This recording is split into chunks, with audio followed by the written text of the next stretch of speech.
All right, so we are live in full effect. Welcome to another episode of Boy Meets World. Yeah, I'm the boy and Javi's the world. I'm meeting him for the first time. I don't. Yeah, I don't. very first time. So how are things going? Um, another week, man. Yeah. Okay. So like, I'm assimilating back to Charlotte life, and it's been very interesting. Okay. Like with like relationships and everything. So like for me and you, like we basically took no time off. Like it was like I Right. Yeah. saw Yeah. you every Monday Yep. and listened back on Thursday. So that was easy. That was a cool relationship, right? Like I'm hanging out with Mitchell and seeing a bunch of people and Darren and them. So it's good to Mm-hmm. see. Like I think me and John are gonna try to connect here in a little bit, in a Because couple you, of you days or were out for whatever. what, like 3 months, right? Yeah, yeah, since Yeah. early August, yeah. Yeah. So Pretty wild. I am back and just trying to figure out how these roads operate here in Charlotte again, man. I forgot. Yeah. So They change fast. They do change fast. Probably like um 17 more roundabouts so many have been roundabouts, installed dog. since you left. So Why do we have so many damn I know. roundabouts everywhere now? They need to start putting some directions up around them things too. Just like Some people just get confused. the one in the middle of 29 over there by the university. I'm just like, what is this for? Like, what is this? There's also the one over there in Concord on 29. Like, why? To just There's one on confuse 29. everybody. Who signed off on these? There's one on 29 somewhere. Yes, like go from Canapolis Yeah. to Concord. Uh huh. And right when you're trying, it's for the exits, it's like the on and off ramps of Oh, 85. okay. I thought you meant like on the road itself. I was I like, that's mean, that's like 6 lanes now. I mean, that's I the wouldn't put way the it kind of sign about feels, and it's annoying. And the way these damn drivers drive, I it. can't. Yeah, yeah. I avoid it at all costs. So That's great. Yeah, no, but they'll yeah, get you just there. back in action here and just rolling, man. I've been enjoying the cinema a lot Yeah. lately. Um, saw Smile 2, saw Mm. Gladiator 2, All right. saw Terrifier 2. I've been seeing a I lot mean, of you're back sequels. on that Regal Pass now, ain't you? Back on that Regal Gotta Pass, catch, you gotta baby. catch up. Been quite a few months. You gotta get Regal back in the hole of Gotta those get my movie damn money's tickets. worth. Gotta get my money's worth. Because I never like stopped my subscription. Yeah. Um I just like kept it rolling so it keeps all like my points and everything and I've been accumulating. So Mm-hmm. like free popcorn on me for the rest of the year, dog. Yes. I can't help it's in the end of November, okay? I'm just saying. For the rest of the year, that's what I can do. I got you, fam. Oh man, that's awesome. Yeah. Oh man. What you been up to, man? Oh dude, I knocked out some Fast and the Furious this weekend. You've been Hit sweating, Netflix. dude. 1 through 6. Oh, you With watched Tokyo one through Drift in there. six Yeah. this weekend? Yeah, I knocked him out hardcore.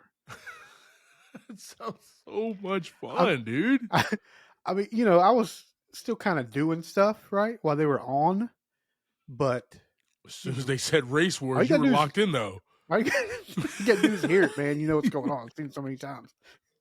I don't even have to look at the TV no more.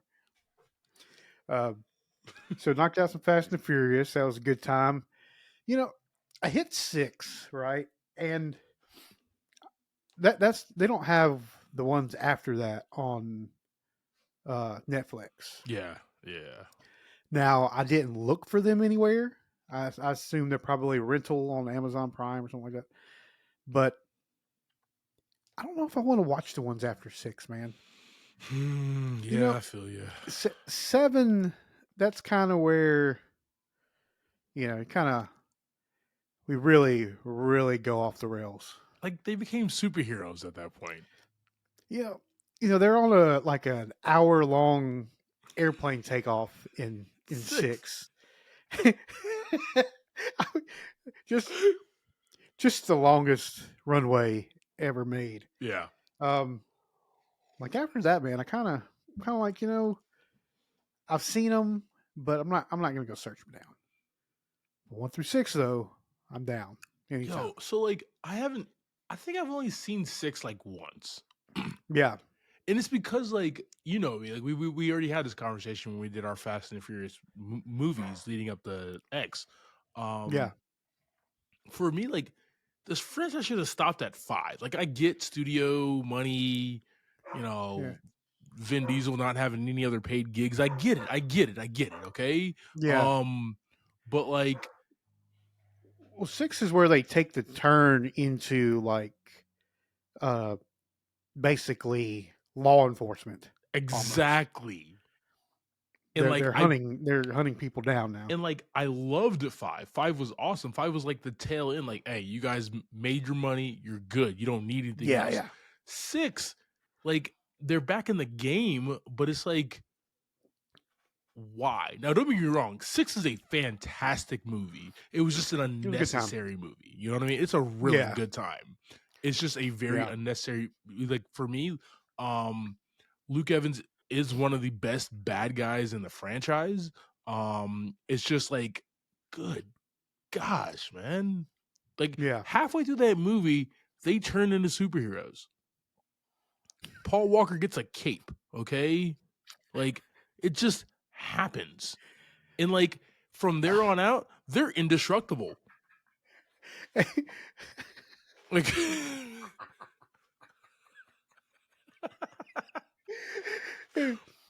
I think in 5, it starts in 5. To be honest, yeah. like I think that's the one where Vin like drops the engine like almost on the guy's faces and catches it with the chain. At that point, I'm like, this dude's crazy. He throws the guy out the window and then just grabs him and keeps him from falling and hitting the sidewalk. Yeah.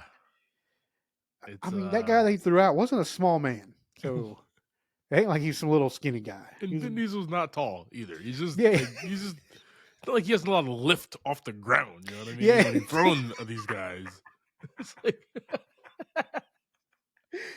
Oh yeah, they have superhuman yeah, strength, man. They all took the damn super like soldier serum and they're all, you know, Captain Americas.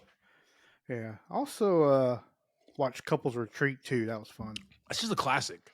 Yeah, I like every once in a while it'll pop up on my like watch again little thing, Mm-hmm. and I'm like, yeah. I'm What kind locking of in. stupid question is that? Yeah, I'm locking in to 2 hours of Vince Vaughn and the crew. Okay, like yeah. it's happening, So dog. good. It's so good. Oh man, dog Uh, is this So is yeah, this junk out? Now it's a party. now it's fun.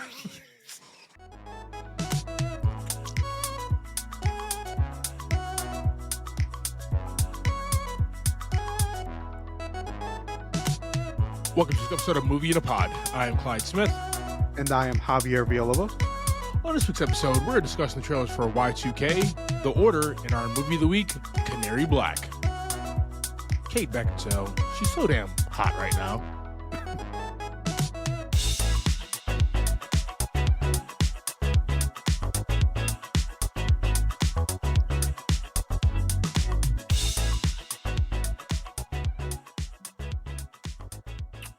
All right, hope everybody's having a fantastic week. Before we jump into these trailers and everything else, I want to let you know about the hottest group, the hottest band in the Carolinas, guys. And they're coming to a venue near you, 50 Flies.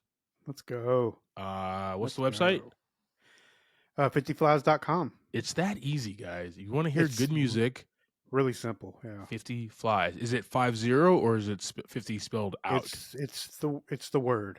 Okay, because you probably should buy both, so you can just run the world. You know what I mean? I mean, you got a good point. I'll pass that on to whoever needs to hear that. Yourself. Yeah, yeah, exactly. All right, team. We got some trailers coming at you here. We also have our full reactions to these trailers in this actual full pod on our YouTube page. Yeah. There's a link tree in the show notes of wherever you are listening to this pod. You can click that, get on all of our socials, and like always, guys, like, share, subscribe. We appreciate you. I think we're going to put a link up top this week. I love the new graphics. Let's go. We got the budget for that. We're not going to do that. Did some money come in? Oh, money didn't come in. Okay. Wild chicken. Sire. Oh, all Any right. lucky lady gonna get the midnight kiss? What's up, Laura? We're actually going to this New Year's thing. It's going to be a That was a total crazy shit time. show. Oh, See ya. It's 1999, and we getting drunk. Party like it's 99. In a few hours, you have an excuse to kiss the girl of your dreams. Yeah. open up. Take us away. So smooth.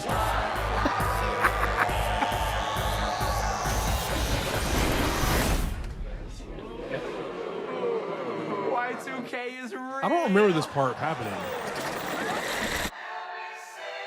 Oh, snap. Nope, I don't like it already. I'm out. Oh, snap. Turn it off. Turn it off. Dumbass. I use gel. Oh my god. Oh, my gosh. Well, that Really? was a wild turn. Little thump something?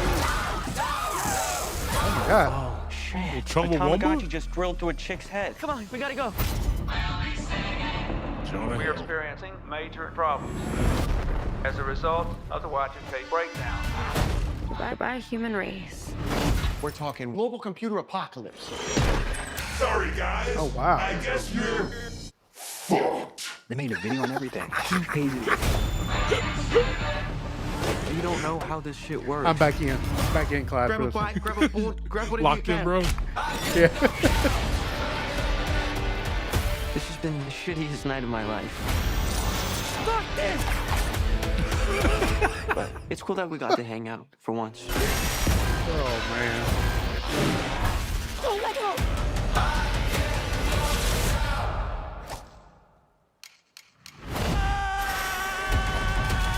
What is Kyle Mooney doing?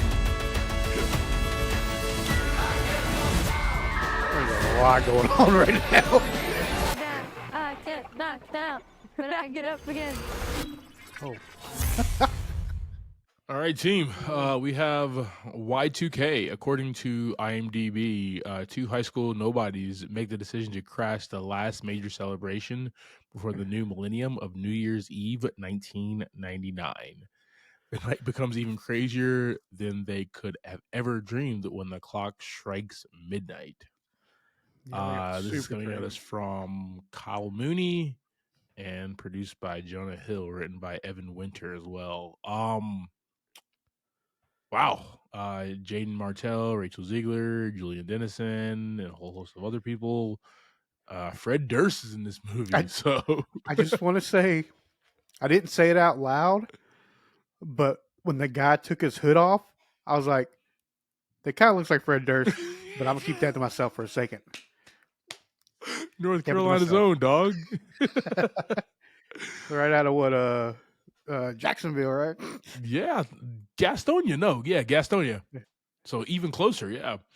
What were your thoughts on this one, brother? At the beginning, it was kind of, I mean, it's A24 for one, so that kind of gives a little bit of it away. But Yeah. it kind of started out like it was going to be just like a super bad-esque movie. But it took a wild turn there in the middle. Of that trailer, yes. Yeah. Went super dark, and then we came back up just a little bit back up into the comedy. I mean, this is I feel like this is my type of a horror movie. You like this? This is your vibe? Yeah, kind of goofy, gory. right? Teen angst. Yeah. Not too serious about itself. Kind of reminds me of you remember the Scout's Guide to the Zombie Apocalypse? Did you ever watch that movie? I didn't watch that, but I've heard really good things. I really do need It's to a turn around and watch it. it's a fun flick and kind of the same thing. Like there's a lot of stuff going on, but the comedy relief in it is fantastic. Yeah. Yeah. So Kyle Mooney, the writer director, from SNL, he's only 3 years older than us. So if you think about it, we were going into eighth? We were like, it was like eighth grade in 2000. We were going into, so he's a couple years Sounds about older right. than us. So this is like him. He's writing about Yeah. himself here, right? And Yeah. also kind of his Y2K experience, probably with Evan Winter, and then it turning it on its head. Now, for me, me and you are drastically different in our likes of what we enjoy in movies. If this was just like a hey, two bros trying to make a move on like the girl that I like, that he likes, and they're gonna go to this party, and it just kind of be a super bad but with comedy, I am a-okay Yeah. with that, right? Even if it Mhm. even gets into the real of like growing up and life changing and going to, I would have been okay with that. But the fact that they add this on top of it, on like top, where it's kind of turned into like this horror sci-fi film, Right. dope, extra points. But like that just also goes to show like where studios are these days. Even like A24, who actually does give small budgets and give like creators like the vast, but like to get them greenlit and everything, Yeah. you have to add that twist, right, in this day and Yeah. age to bring people in, which is like cool, but it's not necessary. These could have been two separate movies and would have been fantastic. Yeah. I agree. And they could have built on those two separate movies there, but we have this one. It's only 93 minutes, so it's going to be chock full of stuff. Stellar cast, especially the top three. Love seeing Rachel Ziegler in more stuff. The kid from what is it, Hot Hands from Deadpool 2, whatever the heck his name was. I'm glad that glad that he's in this. So no, I'm super stoked about this film, man. It's gonna be fun. Oh, Alicia Silverstone is in this as well. What? She's down there. All right. She dating Fred? Ooh, she is in this one. She was in a movie that we recently just watched. Reptile, what it was. Yeah, that's what it was with Justin Timberlake. So, guys, we're going to throw Y2K on our socials. Let us know your thoughts. Also, if you were alive at the time in 1999, what were you doing on New Year's Eve? It is super weird because that's so weird that like somebody is like 24 at the time we were like, oh my God, Y2K is about to happen. Exactly. And we were actually like of decently sound mind. We were going into high school, yes. We were old enough to be at that point in our lives. We were going into high school, so like we definitely remember. So yeah, guys, let us know your thoughts and about this trailer, and let us know what you were doing on Y2K. In every revolution, someone has to fire the first shot. Man. Open the safe now! Now! Let's go! Bank robbers. This is far from being an X-Man. Sheriff Laughlin, Terry Husk. I have a question about some flyers I keep seeing. Stash. White power. Is that the man right Nation? there? Look at that stash. You know what my problem is with every fanatic? You have to have somebody to blame for your life. You know those pamphlets you saw? It's not all. This was in June. A bomb went off at a synagogue in Boise. I do like Ty Sheridan, man. He's a good young actor. Beginning of what? This book holds our birthright. It tells the story of a group of white separatists raging a race war against the United States government. We don't advocate any of our members breaking any laws. But some do. Well, you must understand that. Being in a cult like the federal government. Oh, damn. Shots Why'd you fired. call me about this case? I need your help. Hate groups don't rob banks. Go, go, go. There's 6 steps in Getting that some book. shit right here. Recruiting, training, fundraising, assassination. What's 6? Large-scale domestic terror attacks. Come on! Take him now. This is intense. How much they get? Let's go! 3.6 million. What does that buy? Buys an army. A whole big-ass army. War's begun. You're drawing too much attention. From who? The FBI. I've warned you before. You are playing with fire. Your man just can't fly fish You're not from or here, shoot huh? deer or whatever. You following me? Morning, my This is brothers. gonna be intense, I man. want you to join us Oh, on a yeah. mission, putting words into action. Will you stand up and fight to survive? This terrorist group of yours have a name? In the book, they're called The Order. Defeat. Victory. Defeat. Victory. Defeat. Victory.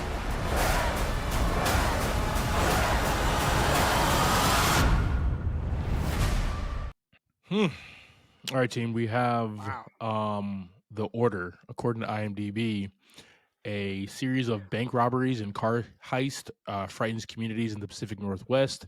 A lone FBI agent, always a lone FBI agent, right? Yeah.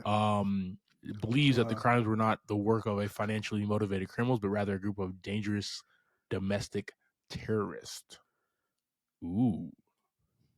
All right. Wow. This one, the very sexy, very attractive, with the great stash, Jude Law, So good. Nicholas Holt with the weird top hair, and then Ty Sheridan, man. He's a cute kid, man. He's a good actor though. We got some other people in this as well. Mark Maron. That's all I really see that I noticed. So yeah, just Mark Maron is the other one in this, right? But directed by Justin Kurzel. Written by Zach Balin, Gary Gerhardt, and Kevin Flynn. JV, give me your immediate reactions to this film. Super intense, scary in a different way from the other trailer. Yeah. But honestly, kind of the same level of roller coaster ride, right? Like we kind of start at the beginning, kind of chill, trying to conversating, figuring some stuff out, talking in the police station and stuff, and then we just go right into explosions and seeing this cult and seeing all these people gearing up for, whatever their final outcome is. Yeah, robbing banks, things like that. A lot going on, and super intense. Yeah, man, definitely agree there. It's a very intense, kind of in your face trailer in regards to something that like we're still dealing with today.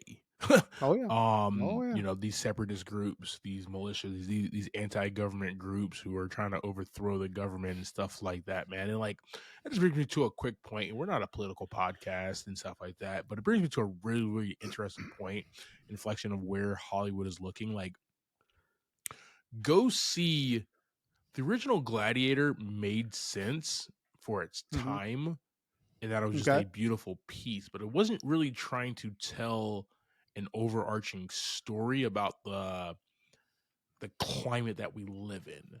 Gladiator 2, on the other hand, definitely does. It's wrapped up in a very fantastic, beautiful, like Roman story about gladiators and stuff, but it also tells a story about the climate of the world. And I feel like, and it's doing that without being like on the nose. Now the order is just telling of a story of what really happened in America.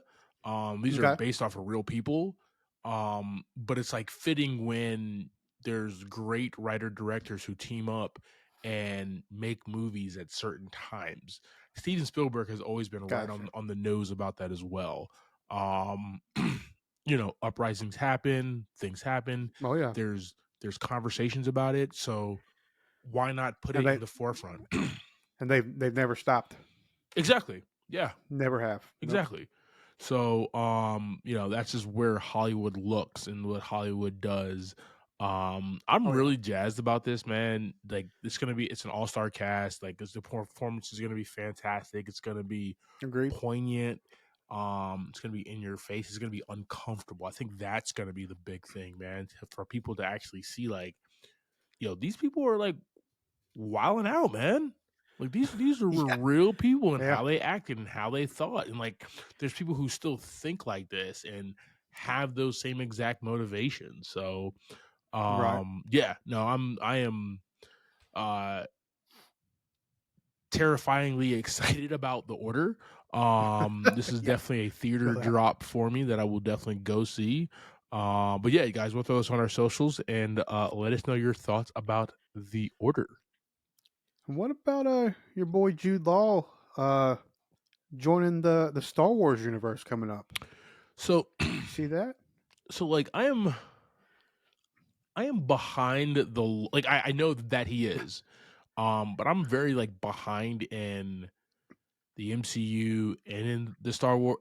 My Disney Plus game is off. Okay, I'm sorry. Yeah. I was about to say. I mean, I need you to catch up on the Clone Wars series. I need you to get that done. So much. The Rebels series as well. Got to get that done. What about rewatch Ahsoka? Oh, I'm not doing that again. I'm not. Agatha all along. I will finish that eventually. And Supernatural. The last few don't really have nothing to do with this, but we need some stuff to talk about. Okay, that's all I'm saying. Well, me getting prepared for this pod, I did have Civil War on, Captain America Civil War, so I was watching that. And I watched Ant-Man before that, so yeah. And I watched Sausage Party. So those are three perfectly fine excuses for not catching up on some shows. This is going on. Like I always look at things and I'm like, all right, I really need to like lock in. I have like 3 hours of doing nothing. Like, let me just lock in and get this. And something else always piques my interest. Well, the part that sucks about like you watching Ahsoka is if you don't watch Clone Wars and Rebels, you have no backstory to that series at all. That's why I let you lead that the entire. I had no notes because I didn't either. And then after I watched Ahsoka, I went back and watched those other ones. Like, I figured it all out. Space whales. I get it now. Together. Space whales. Yeah. Know all about space whales. That's the only thing I took out of watching like 18 seasons of Disney Star Wars shit. That's the only thing I remember from Ahsoka is space whales. And it still doesn't make sense to me. So it still makes no sense. How y'all riding space whale? One, why is a whale in space? And two, how are you riding it? I just have so many questions. You know what? God. But yeah, Skeleton Crew. Super excited about that, actually. That looks really cool. Yeah, it looks like it's going to be a good time. Like, it reminds me of, it's like a Star Wars Goonies or Star Wars, like the Explorers, you know what I mean? Yeah. Is what it's kind of like. He's been on a couple of podcasts that we listen to, and that's kind of how he's billing it as well. He has, like, force powers, so is he a Jedi? Is he not a Jedi? Who knows? But, like, yeah, I hope that he is not the lead. I hope the kids are the lead, because we really haven't gotten that since Phantom Menace. If you'd watch some of these series, Clyde, I'm not gonna do it. They're all kids. Every one of them. Don't. Okay, you know what? All the but these are like animated, right? Oh, this is animated. Yeah. I can't bring myself to it, dude. They're actually pretty good. No, I hear great things. They have rave reviews. They're really, really high on Rotten Tomatoes and IMDb. It's just really hard for Clyde. I just don't want to do it. It's just really hard for Clyde to pull up to a animated anything. This is also the guy that 3 hours ago watched the entire thing of Sausage Party. But that's beside the point, though. Is that the TV show? I have not watched the TV show. See, but I will watch them. Show? I have not. The movie's just so good. Nick Kroll is just fantastic. Danny McBride, as he like comes back to the market as the mustard, he's just like, no, man, this is bullshit. Like, it's laugh out loud hilarious, man. All right, brother, you ready to jump into this week's movie? Yes, sir. All right, team, we have Canary Black. Canary Black was released on October 24th of this year. This is directed by Pierre Morel, written by Matthew Kennedy. We have zero financial information on this one. It was free. They did it in Croatia. Yeah. Starring this one, we got Kate Beckinsale as Avery Graves, Rupert Friend as David Brooks, Ray Stevenson as Jarvis Hunland, Saffron Burrows as Elizabeth Mills, Ben Miles as Nathan Evans, Goran Kostic as Konrad Breznov, Masayoshi Haneda as Kinji Nakajima, Michael Brendan as the President of the United States, and Charles Nishikawa as Japanese Prime Minister. Have you been brushing up on your Japanese names? Because you are like killing it, dude. You know, anyways, I was gonna make up a fake ad, but I don't feel like I'm gonna be giving nobody no free advertisement at this point. No free advertisements today. Yeah. I was gonna do a whole bit. It came really fast to me, but I decided to pass on it. All right, man. Go ahead and give us a quick synopsis of this flick. Avery Graves is framed and has to seek out a secret file that has a bunch of blackmail information for government personnel. Oh no! Yep.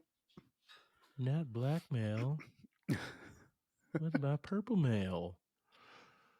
All right, man. Let's start at the top here. We have the amazingly talented, always beautiful, always like a badass in any kind of action film that she's in, Kate Beckinsale as Avery Graves. We meet her and she's on mission. Now, this is like the setup. This movie is going to be really A, B, C, 1, 2, 3. Like it's gonna rhyme. Like it rhymes like every other one of these type of spy assassin type movies. So the setup is she's on mission. She has to retrieve the MacGuffin. It doesn't matter what it is. Actually, I don't even think we figure out what it is. I was actually thinking about a few minutes ago, like, did that thing have anything to do with the rest of the movie? I don't think so. I don't remember if it did. Like, because I was thinking about the file, and I'm like, so what did she steal? I honestly thought it was I thought it was like a Kodak camera is what it was at first. When he first opened the safe, but she's on mission and it's Kate Beckinsale, and you've seen her in a lot of action films before, and she definitely looks the part as a badass assassin. And she kills a bunch of guys. She does a bunch of like what she does best, underworld flips and shit like that, and just looks cool. Like that's fantastic. Like she is fantastic. That's where she feels comfortable. I honestly think like her in like rom-coms or her in Pearl Harbor, the Michael Bay film with Ben Affleck and Josh Hartnett. Like I feel like she was not as comfortable in those roles as she is with a gun or a knife in her hand. Like she just feels like she's at home. Like, yeah, I think you're right. Yeah. She's like, give me some twin pistols. You about to see some damn Academy Award acting right now. So like, yeah, she's like the ultimate like operative assassin, does what she needs to do, saves the day. But also like we find out right after this mission that she's married. Loves her husband, no kids. She doesn't want to commit to kids or to puppies, right? So you got that where she wants to be like detached. I got that feel from her. She got a wild job, man. She's crazy. Exactly. She might be gone for weeks at a time, just killing people. But yeah, like so that's kind of like her vibe at the beginning. Her husband gets kidnapped and then kind of goes into this who the hell did it, why, how the hell Yeah. do I get him back? And it's just her story from there, where most of the movie is from her perspective. But yeah, definitely a fun character, a character that she's played before, and mixed in a couple other characters from, like, you know, any kind of spy, thriller, assassin type movie before. So nothing new here, but Kate Beckinsale always brings it. All right, man. We got Rupert Friend as David Brooks, her husband, who just seems like a mild mannered. What is he, like, British or not British? Irishman? Not something like that. Yeah. Like, he didn't have an English accent. He had like more like a Irish Scottish accent though, right? I kind of got that like in the beginning of the movie. That's the vibe that I got from him. Where he's just like this mild mannered, like, husband who loves his wife, wants to get a puppy, like wants to like settle down with her and everything. And you really don't think two things of him, that he might have some ulterior motives.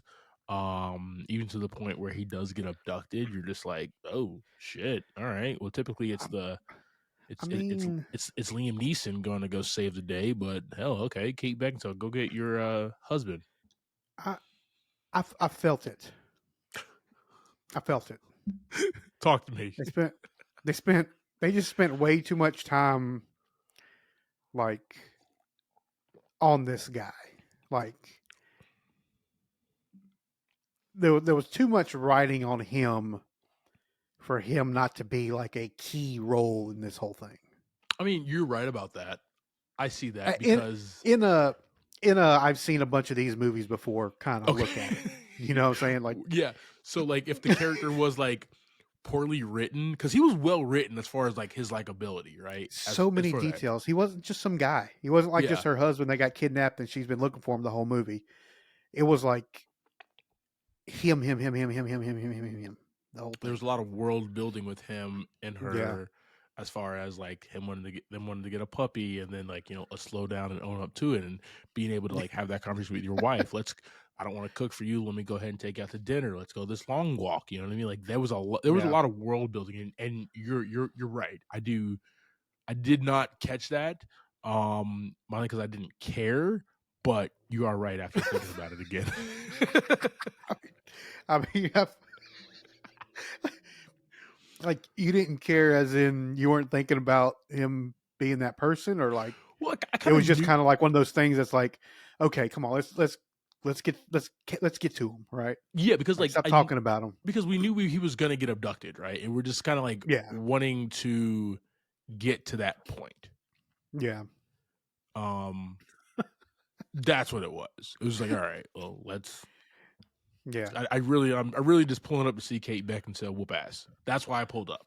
So I mean, that's kind of all you got. All right, man. We also have the late great Ray Stevenson as Jarvis Headland.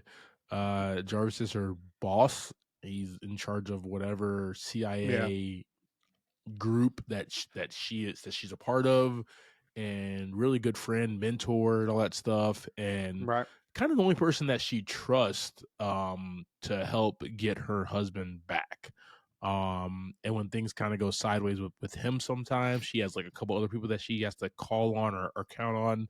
But typically, like, as the person in charge, until he's not anymore, Jarvis is her guy. And I mean, I've never been like a big Ray Stevenson fan, but I will say this, man. Like the last like 10 years, he's been putting in work. Yeah. And like the way that he shows up in movies, man, is just really fun. And you know who's another guy who does that as well? Jeffrey Dean Morgan. Yes. And I feel like they can kind of do each other's roles, right? And I just appreciate that, where like I didn't like him in that Punisher Warzone or the Vampire's Assistant or even like the Book of Eli. But then like after that, like the Thor, the Three Musketeers, G.I. Joe Retaliation. Like I started digging this guy. Okay, I feel you, dog. You die really quickly in Thor Ragnarok. It's whatever. They all did, but whatever. But him in this role is just fitting. He's just like that mentor suit type, kind of like how my man was in The Gray Man for Ryan Gosling. So trust him, don't trust him, whatever. This is a spy thriller, so that's kind of the whole take on this. Of who can you really you trust, don't know who can you who's gonna do it. Yeah. exactly there. I don't know who Saffron Burrows is, but it's Elizabeth Mills, and I think she was in one scene. At the end I was about to say those first three are like the only three that I can tell you who they were in the movie. Everybody else and names and stuff is just kind of a blur from there. Yeah. Well, then you have the Masayoshi Hinata as the guy in the beginning, and other than like him like yelling like shoot that B word, kill her, like I forgot. He didn't really get to play much, before he got before he got drowned. So yeah. You got let go, if you will. All right, so skipping the rest of the cast. There was also Agent Maxfield or Mayfield or whatever the hell his name was, the black guy, and Agent Maxfield. He was a bum. I didn't like him. Like you're not that much of an Was idiot. he not even on the wiki? He's not even on the wiki, dog. Yeah, that's how much of a bum he was in this movie, dog. You didn't even hit the wiki page, dog.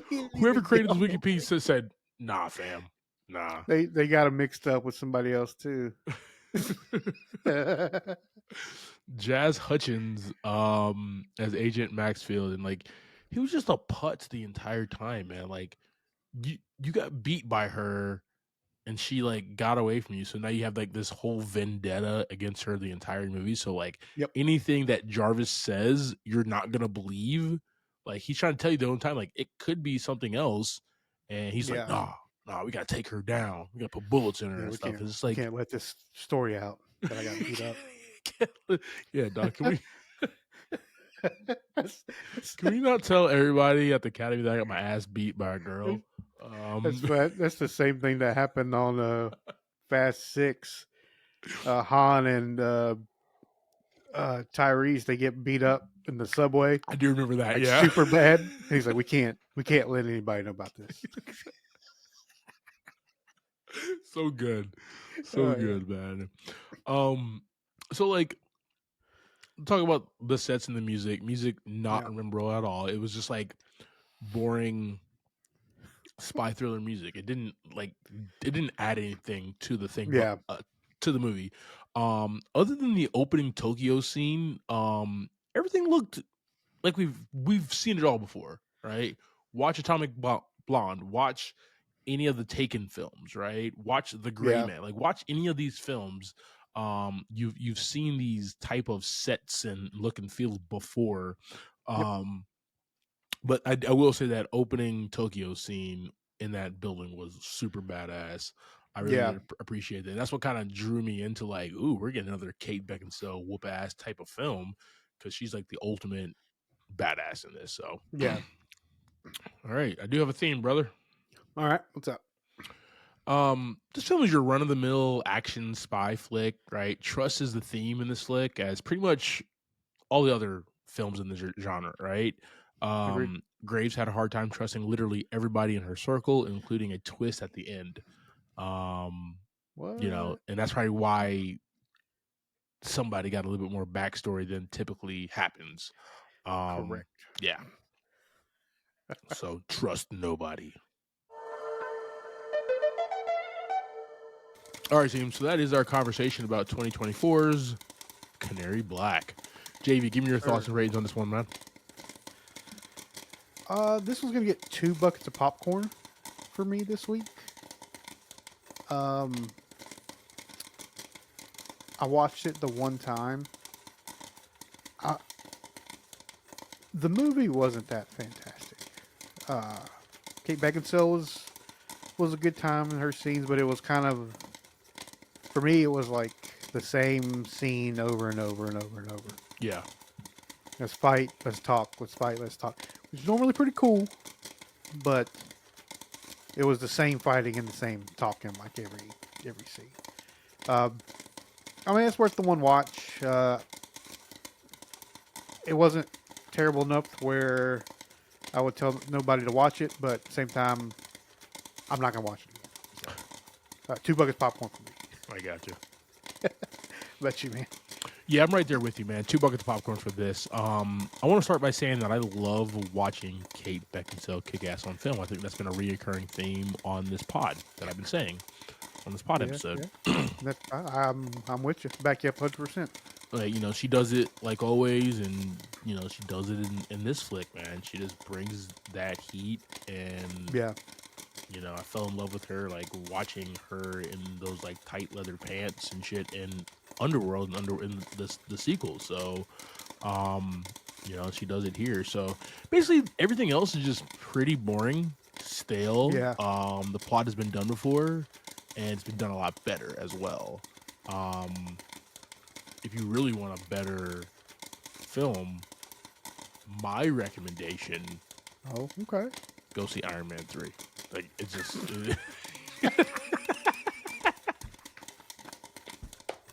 The greatest Christmas movie of all time, guys. Thank you for subscribing to this week's episode, talking through Canary Black. Next week, we'll be discussing the Awkwafina and the Invisible Man film, Jackpot. On Amazon Prime. Like always, I'm Clyde Smith. You can find me across all socials. I am Clyde D. Smith. I am Javier Villalobos. You can find me across all socials at Mr. J8200. Thanks, guys. Appreciate it. And like always, keep watching.